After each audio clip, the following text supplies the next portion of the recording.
Channel और मैं राहुल कुमार आप लोगों का अपने चैनल पर हार्दिक अभिनंदन करता हूं। और आज का जो वीडियो है बहुत ही इंटरेस्टिंग होने वाला है। और आज का जो वीडियो है स्कैम बेस पे रिलेटेड है और मोस्टली मैं स्कैम बेस पे ही वीडियो बनाता हूं। और आज मैं आप लोग बताना चाहता हूं खास करके उन लोगों के लिए वीडियो है जिनके साथ 3, 4, 5, 6 हज़ार 7, 8 हज़ार का स्कैम होता है, यानी कि छोटे अमाउंट का स्कैम हुआ होता है। तो वो लोग मुझे मैसेज करते हैं, फ़ोन करते हैं, सर मुझे इतना हो गया, मेरे साथ फ्रॉड हो गया 3,000 4,000, तो हम क्या करें क्या ना करें। तो मैं आप लोग बताना चाहता हूँ कि आप लोग कुछ मत करो।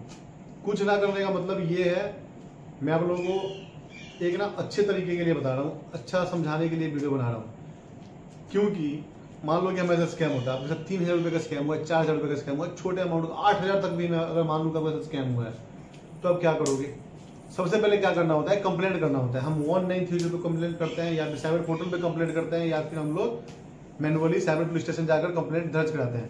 क्या होता है, फिर हमारा अमाउंट होल्ड होता है। ठीक है, साइबर पुलिस हमारे केस को रजिस्टर कर लेती है, कंप्लेंट आईडी हमको मिल जाता है, एक्नॉलेजमेंट नंबर मिल जाता है। फिर आगे हम क्या करते हैं कि आगे जब हमारा अमाउंट होल्ड होता है उसको ऑन होल्ड कराने जाते हैं। तो जब हम साइबर पुलिस स्टेशन यानी कि अपने आईओ के पास जाते हैं हम अमाउंट को अनहोल्ड कराने के लिए, तो उस समय क्या होता है कि साइबर जो हमारा आईओ होता है, इन्वेस्टिगेशन ऑफिसर साइबर पुलिस का, वो हमको बोलते हैं कि आप जाओ कोर्ट का ऑर्डर लेकर आओ।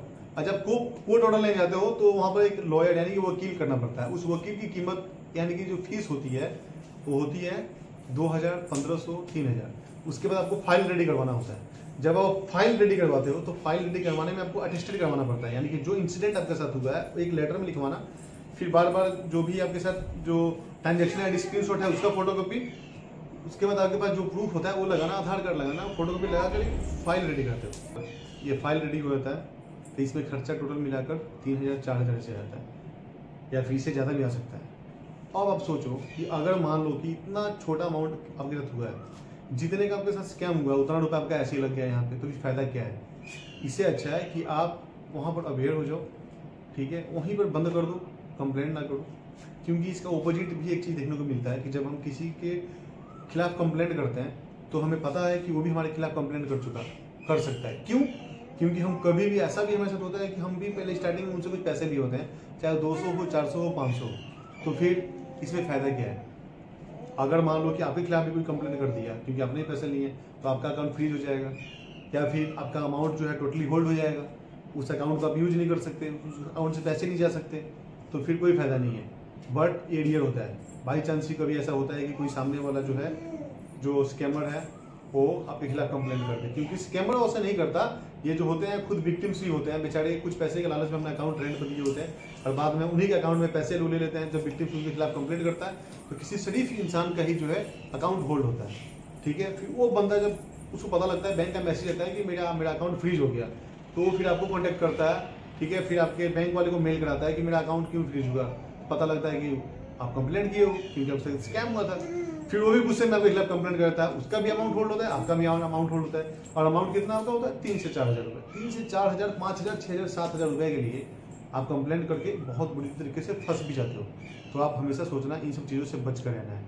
ओके, तो मैं आप लोगों को बोलूँगा, अगर बहुत बड़ा अमाउंट है जैसे कि लाख, 2 लाख, 10 लाख रुपए, तो वहाँ कंप्लेंट करना बनता है। 50 हज़ार, 40 हज़ार, 30 हज़ार भी है तो कंप्लेंट करना बनता है कि वहाँ पर अगर 2-3 हज़ार रुपये आप खर्च भी कर देते हो कोर्ट ऑर्डर के लिए तो कोई फर्क नहीं पड़ेगा। तो मैं स्पेशली ये वीडियो उन्हीं लोगों के लिए बना रहा था जिनके साथ सिर्फ 3-4 हज़ार रुपये का स्कैम होता है, 5 हज़ार रुपये का स्कैम होता है। क्योंकि इतना खर्चा तो आपका नॉर्मली वहाँ पर लग जाता है। चलो इनकेस जिनको नहीं पता होता, जो वकील को भी थोड़ा पढ़ाते हैं, उनसे बातें करते हैं, जानते हैं, उनको पता होता है कि इतना इतना इतना इतना डेट हम करवा सकते हैं, 1,000 रुपये में वकील कर सकते हैं, 1,500 में हमारा पूरा काम हो सकता है। लेकिन अमाउंट भी होल्ड होना, इसलिए मैं आप लोग बताना चाह रहा था कि अगर आपके पास छोटा अमाउंट है, छोटा अमाउंट स्कैम हुआ है तो कोई बात नहीं, आप उस पैसे को भूल जाओ। क्योंकि आपका देखो एक तो आप तंग भी होगे, ठीक है, वहाँ पर फिर एक रिस्क भी बनता है और जितना आपके साथ स्कैम हुआ है उतना फिर आपका खर्चा भी बढ़ जाएगा। तो अगर बड़े अमाउंट का होता है 30 हज़ार, 40 हज़ार से ऊपर का, तो फिर हमें कभी भी कंप्लेंट करना चाहिए 25 हज़ार से ऊपर का। बाकी अदरवाइज हमें कंप्लेंट नहीं करना चाहिए, कोई फायदा नहीं है इससे। ठीक है, तो वीडियो कमेंट में मुझे मेंशन करना आप लोगों को वीडियो कैसा लगा, कमेंट सेक्शन में बताना मुझे, और वीडियो को ज़्यादा से ज़्यादा शेयर करना। ठीक है, इससे क्या होगा कि जो बाकी लोग हैं उनको भी इसका फायदा होगा, वो भी अवेयर हो सकते हैं। तो वीडियो को एक छोटा सा लाइक करके चैनल को सब्सक्राइब करके मिलते हैं नेक्स्ट वीडियो में। बहुत बहुत धन्यवाद। जय हिंद।